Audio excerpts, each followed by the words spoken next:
So families of functions. I think I've mentioned a few times how to shift graphs around, like this one. How did I know how to mentally graph that without putting numbers in and stuff, right?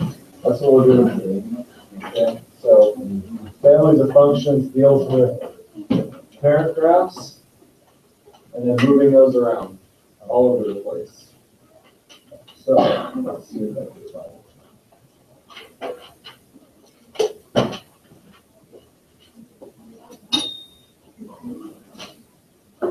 3.2. Okay, so it's kind of assumed that you know the parent graphs of a lot of these functions. Okay, so like if you turn to page 137 in your book, there are a bunch of graphs there.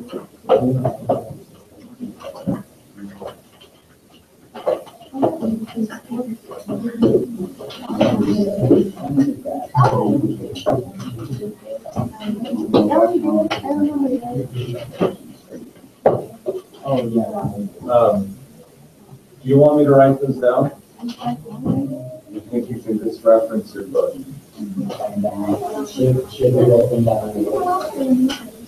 So what it will do is reinforce it for better long-term retention. So let's write it down. Okay, a constant function, when you hear a constant, it's just a number. That's the way to say a number. Okay, so that would be something like y equals 2. That would be the constant function. A constant function, if not the A. So it's just y equals a number.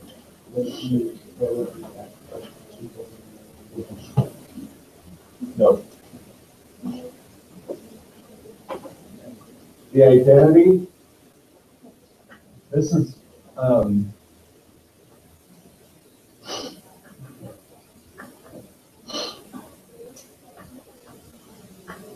that's not supposed to be an I.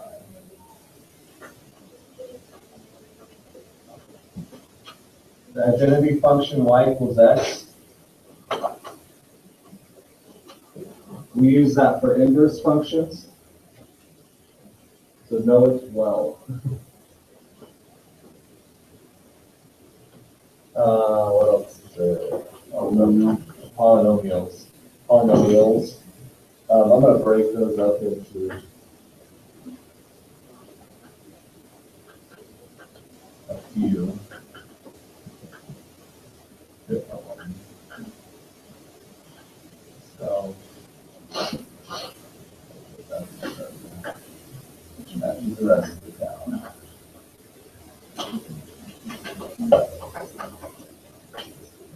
So if I do a quadratic, yeah,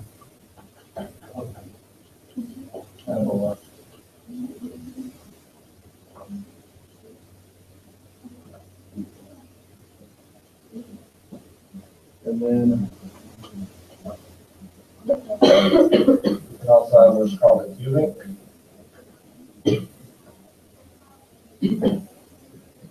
That's supposed to go through the origin. Is it like adding more or adding higher? This is y equals x cubed. There's a to the fourth. Okay. The parent graphs for all the rest of them match these two. So to the fourth looks like this. To the fifth, sixth, and seventh. Okay, they all have the same parent graph. It's just skinnier. Okay, to the fourth would be skinnier than squared because it goes up faster. Think about what's 2 squared? 4, whereas 2 to the 4th is 16. So instead of having a point here, it would be all the way up here already. So it accelerates faster. The changes come when you start saying y equals x to the 4th plus x cubed plus x squared. Then you start getting W's. You get W's, and you can get humps, you can get all sorts of neat stuff. But the parent graphs, neat, yeah, I just said neat, didn't I? Yeah. That's not going to happen with that base here. I think polynomials are really cool because there's so many of them. It's just, okay, I'm a math nerd, shoot me now. Please don't. Okay. Square root function.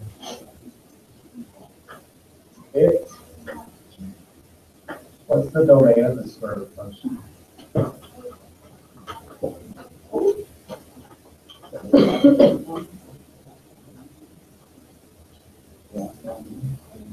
Anybody? Domain, you say it. Domain. The x values you can put in there, right? Can I have negatives in the square root? Will I get any negatives out? So my domain is the positive, real numbers is 0, right? And the range is also all numbers greater than or equal to 0. So nothing in the negatives. Nothing in here. Okay. That will be y equals x.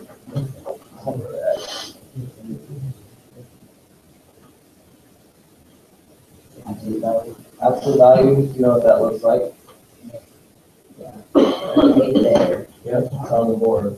Okay.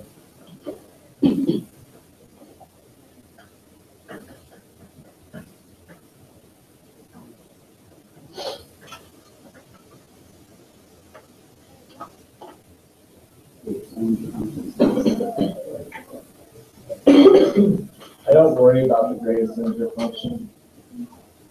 It has its application. Do any of you have a job?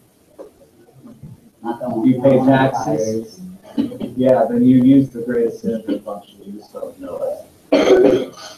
Tax brackets are the greatest integer function. A messy one, too. And then the last one I want to actually point out to you is the rational function.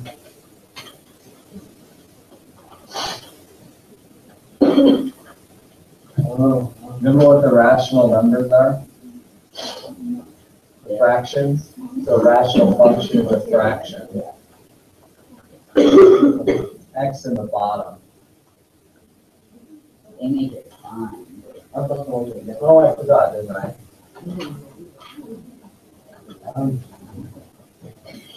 There you go. Sean's put the fun back in that class. Doing functions.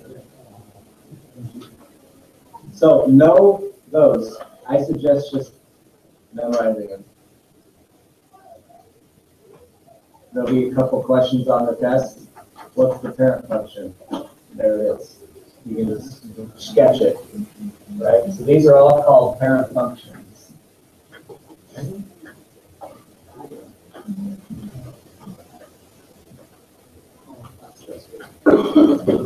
They're what we base everything else on. Right? Let's talk about a few of the shifts we have. Your book goes into very mathematical detail on this. 1, 2, 3, 4. 4 pages of it. If you want to look at it. I'm not going to do it the way the book does it, so.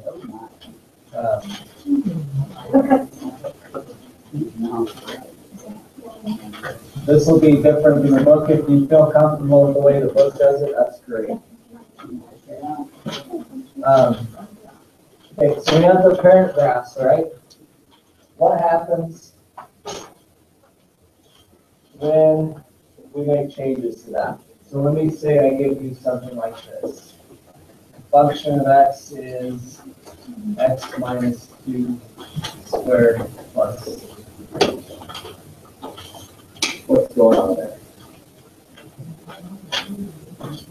Most people think that that's going to be from the graph. I have to do table values. We don't.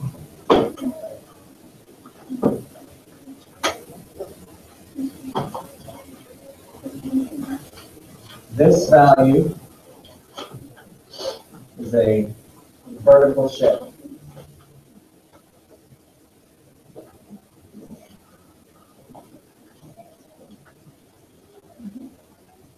3 up. Because it's positive 3, right?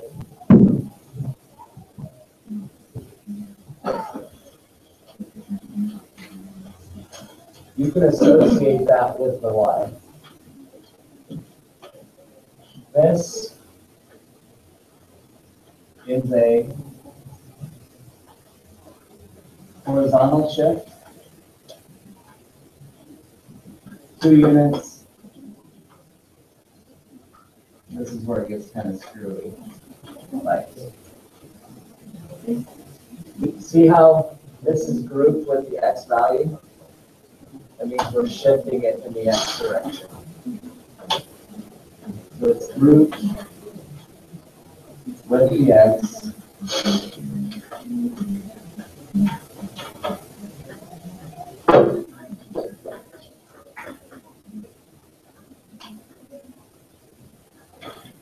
So if it's put together with the x values in an add or subtract situation like that, you know you got to go to opposite land and shift in the x direction. So I'm going to shift 2 to the right and 3 up, and then I'm just going to draw my parent graph.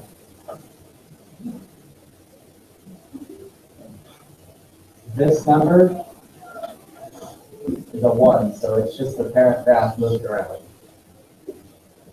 If this were different, this would change it by opening it or compressing it. They'd make it skinnier or wider. And I forget the math term for that. Okay. Not if it's wider. Or exercise or not exercise. Okay, I'm just going to put, we'll use normal English words there, I guess. Hey, about that. Yeah, that's not occurring in here. Oh, expands or compresses, of course. And the extra words for us today, aren't they?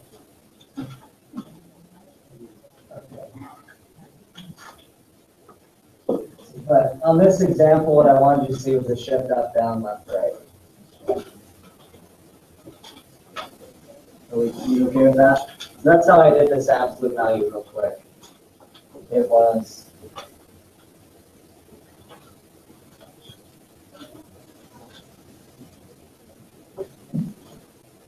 to the right.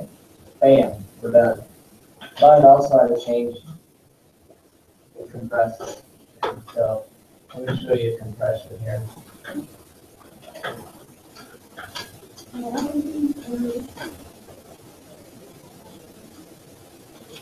Absolute value is going to use here actually.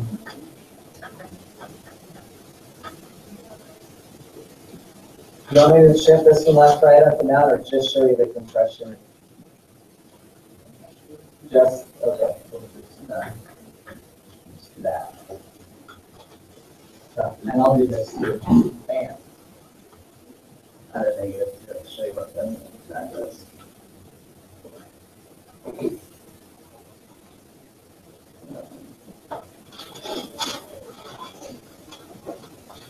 Any ideas on that one?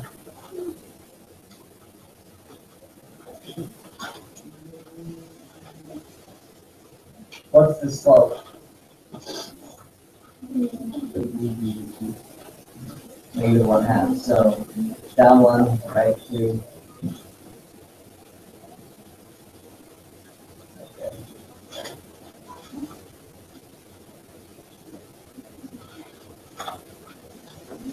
So this negative here flips across.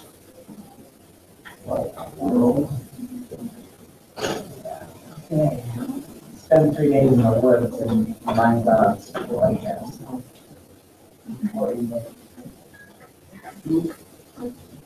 Yeah, even speaking properly, sorry. The x-axis. So it's just a reflection. That's the math word.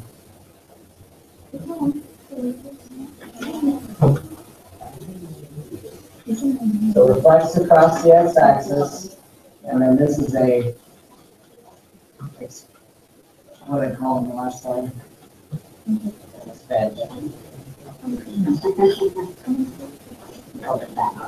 It's kind of funny that a 1/2 would expand and make it wider.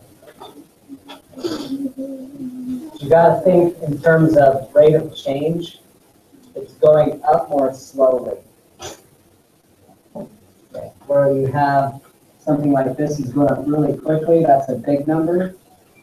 Something like this is really small number, so it's going up slowly. Okay. I tend to want to think myself that makes it taller, skinnier. But if you think in terms of how fast it goes up, it's not as steep. It helps. Right? It's not as steep. So bigger numbers mean steeper lines. Okay.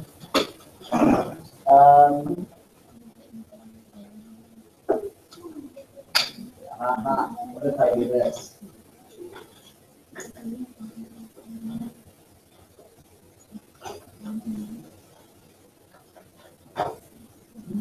Inside. So here I put the negative outside, right? Let's go over the x-axis. What if I put it inside? Yeah, this is the y-axis reflection.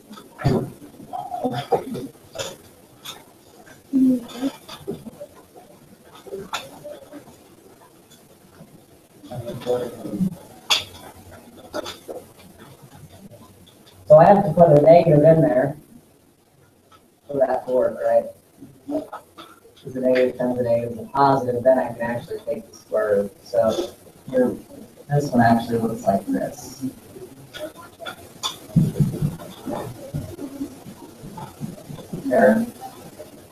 The parent function, remember, for square root looks like that, the black line. All we're doing is reflecting it over the y-axis. Making it go this direction. I don't think there are any other changes I need to worry about.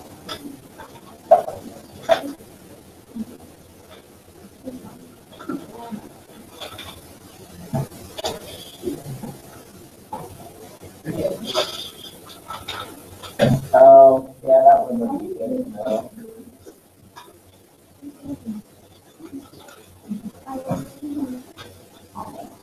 Just a note here, for those of you that are going to be, I won't test you on this, but it's good to know for calc next year. What if I did this?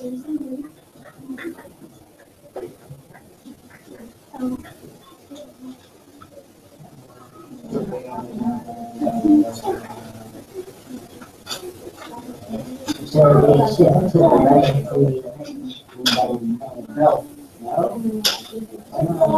Okay, so if there was a shift to the right or left, it would be with the x inside the x squared, inside the square. So this is actually a shift in the y. Okay. It's grouped.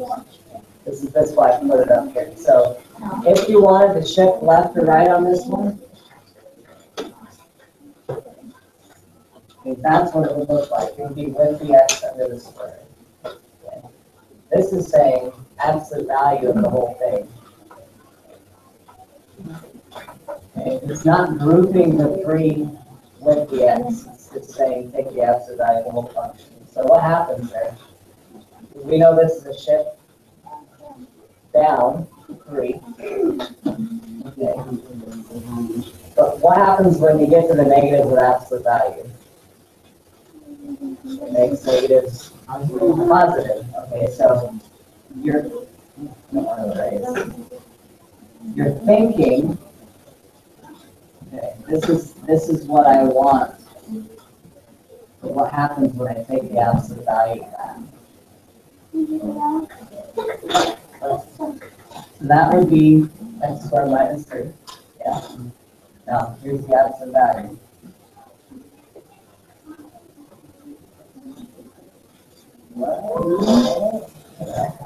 It makes it all positive. So it takes these negative y values and it makes them positive.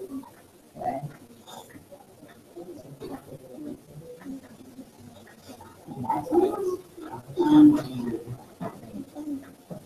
This should, if I'm being precise, cross at 3 as well. So let me fix it.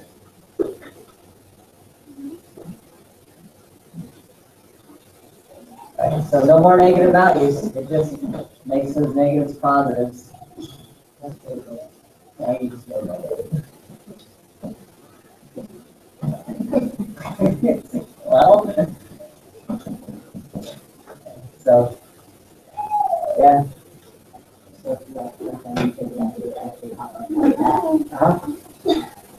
Yeah, all it does is take these negative y values and make them positive.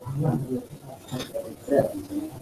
Okay, so just so I won't test you on that, but if you're in calculus, you will use that info. So, just be aware of it. Okay. Do you think you can handle this? It's pretty straightforward. There's just a lot to remember. Okay, so try to remember that. Like I said, if you memorize it, it makes your life a little bit easier. So let's. I know.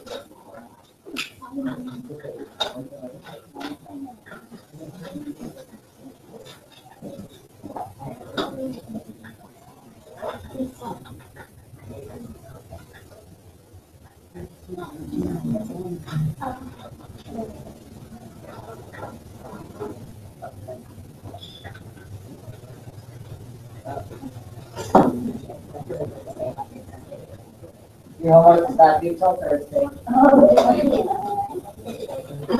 You athletes go play hard. Don't worry about dinner tonight. We'll reinforce it tomorrow with all the games.